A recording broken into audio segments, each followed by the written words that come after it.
as tribulações que vêm de dentro do povo de Deus.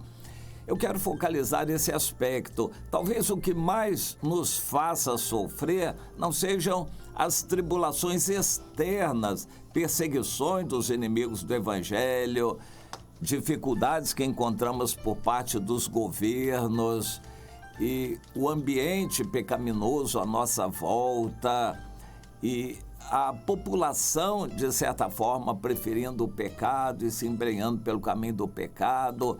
Nós estamos no mundo.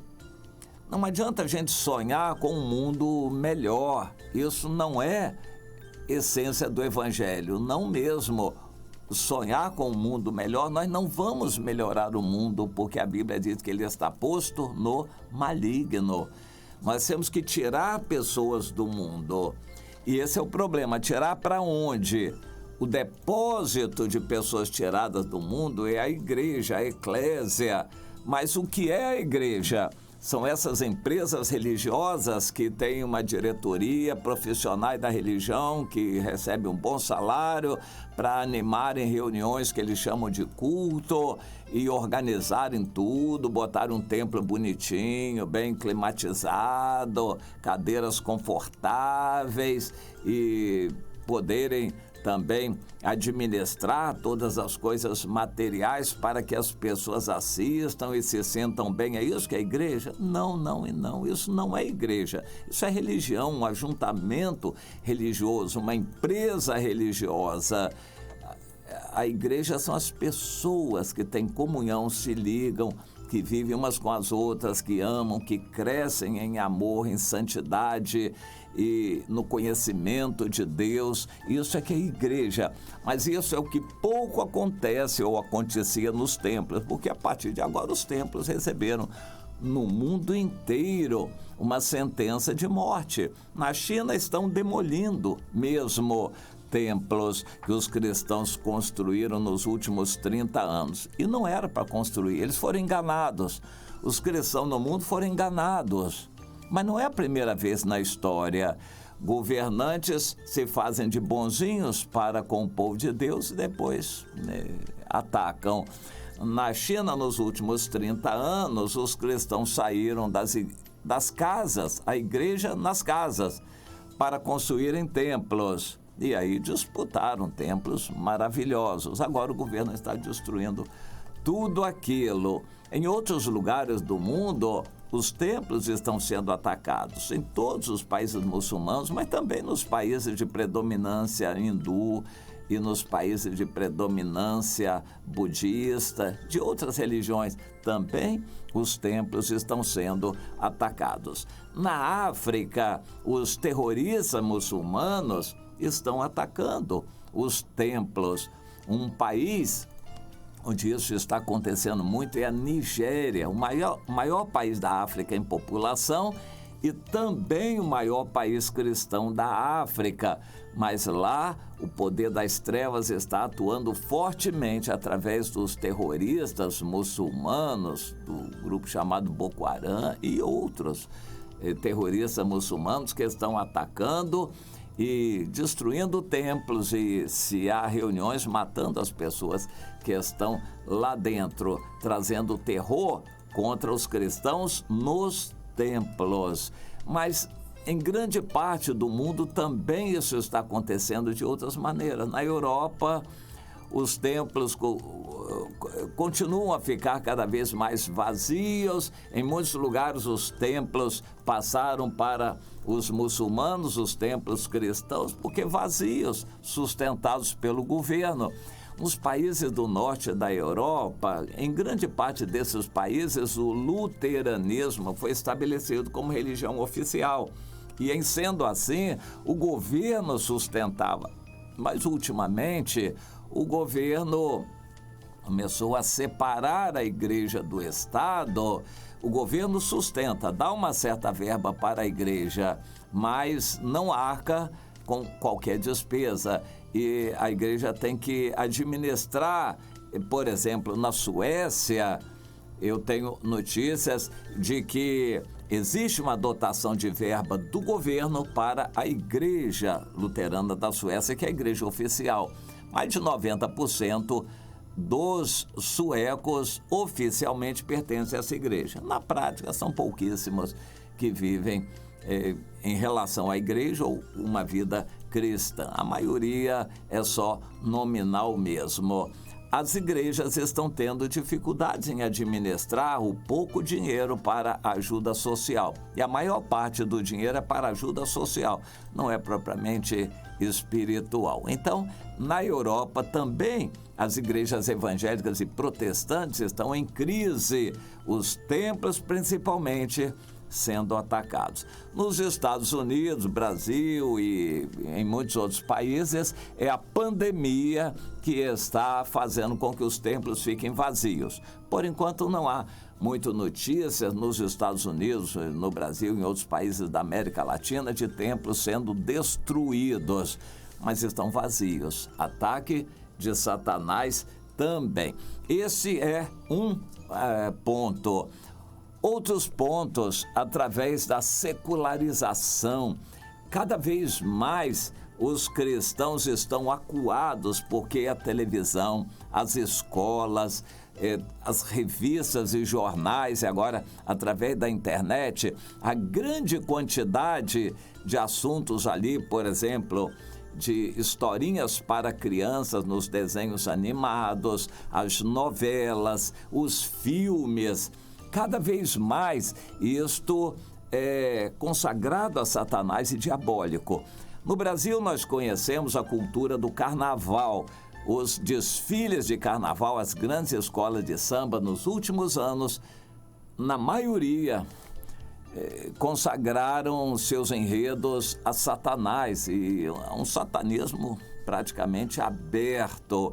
Isto no Brasil. Mas a cultura rock também, a música rock também há muito tempo já está consagrada a Satanás. E assim por diante, nós vemos que a cultura do país e o ensino nas universidades e até nas escolas mais básicas, tudo isso está contaminado, cada vez mais contaminado.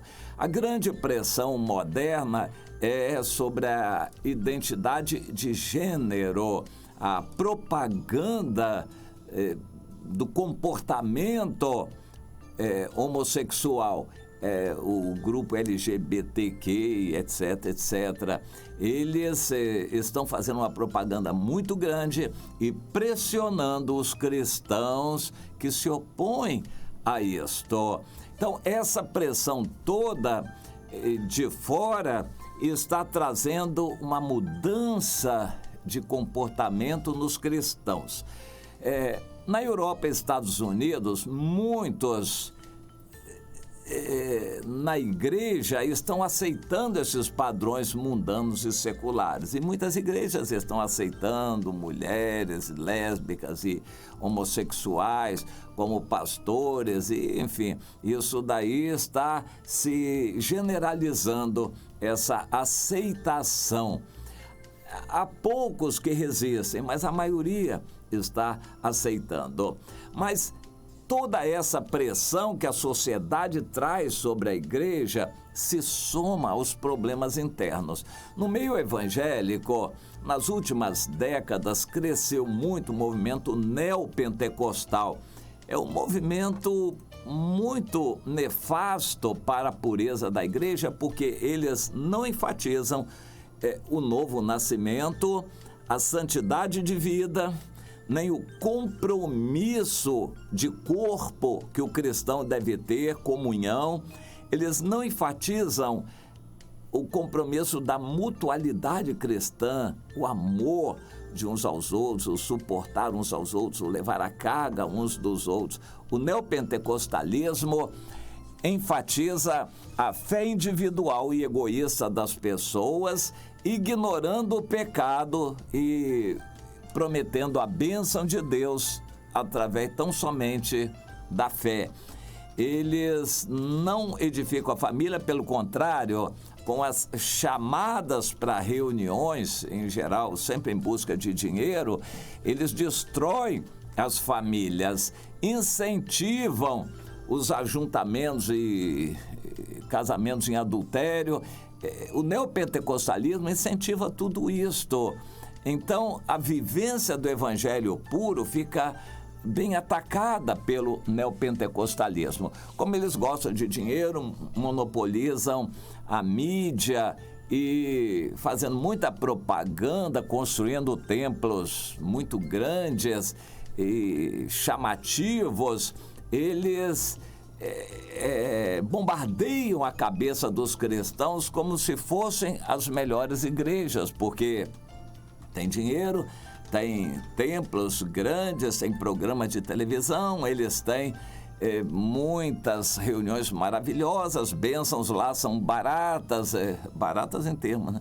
Ou seja, não precisa se santificar nem consagrar a vida para ter bênção. Então eles prometendo maravilhas e profetizando ilusões, carregam a grande parte dos cristãos que estão ingênuos. A Bíblia diz, os últimos livros da Bíblia antes do Apocalipse nos alertam sobre isso, inclusive o Apocalipse também, né? A presença de Jezabéis, de Balaões no nosso meio, e é o que acontece. Esses profissionais da religião que se enriquecem com o Evangelho e prometem bênçãos maravilhosas, profetizam ilusões e se enriquecem com isto. A Bíblia diz que eles prometem liberdade, mas eles são cativos do mundo, escravos do dinheiro, dos costumes mundanos e do pecado, mas eles prometem liberdade. E eles enganam aqueles que estão querendo fugir do erro. Muitas pessoas no mundo se cansam no mundo e começam a querer o Evangelho. A propaganda neopentecostal chega primeiro a essas pessoas e eles acreditam que isso é o Evangelho. E depois eles se decepcionam, a maioria sai dessas igrejas, eles se decepcionam em verificar que não é a verdade, que Deus não está naquilo ali. Mas aí já é tarde demais. Escandalizados, eles não se voltam para a verdadeira religião. Escandalizados, eles se afastam e vão para o mundo. As igrejas tradicionais se acomodaram em torno de seus ambientes sociais, os líderes se acomodaram com seus cargos e salários, profissionais também da religião. A mensagem nas igrejas tradicionais, na maior parte, visam conformar as pessoas à situação. É um falso consolo que as pessoas recebem ali, um pensamento positivo, uma carga de ânimo psicológico, mas não é uma vida santa, nem mensagens pelo Espírito de Deus. São coisas muito humanas, sociais, conforto, consolo, para continuar vivendo do mesmo jeito. Ou seja, em grande parte as igrejas tradicionais se acomodaram e as pentecostais se dividiram entre a acomodação tradicional e o comércio neopentecostal. Ou seja, nós estamos vivendo a época da igreja de Laodiceia, morna, e tem nome de que vive e está morta.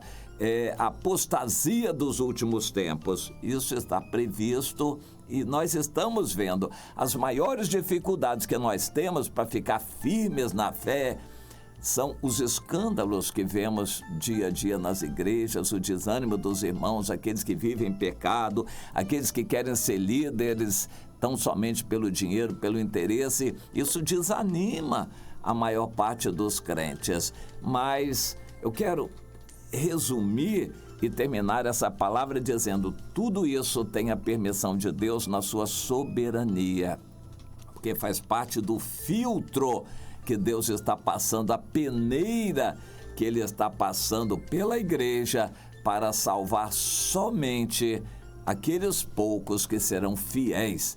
Quando perguntaram a Jesus se serão muitos os que são salvos, Ele respondeu que o caminho é largo e fácil que conduz à perdição. Muitas igrejas.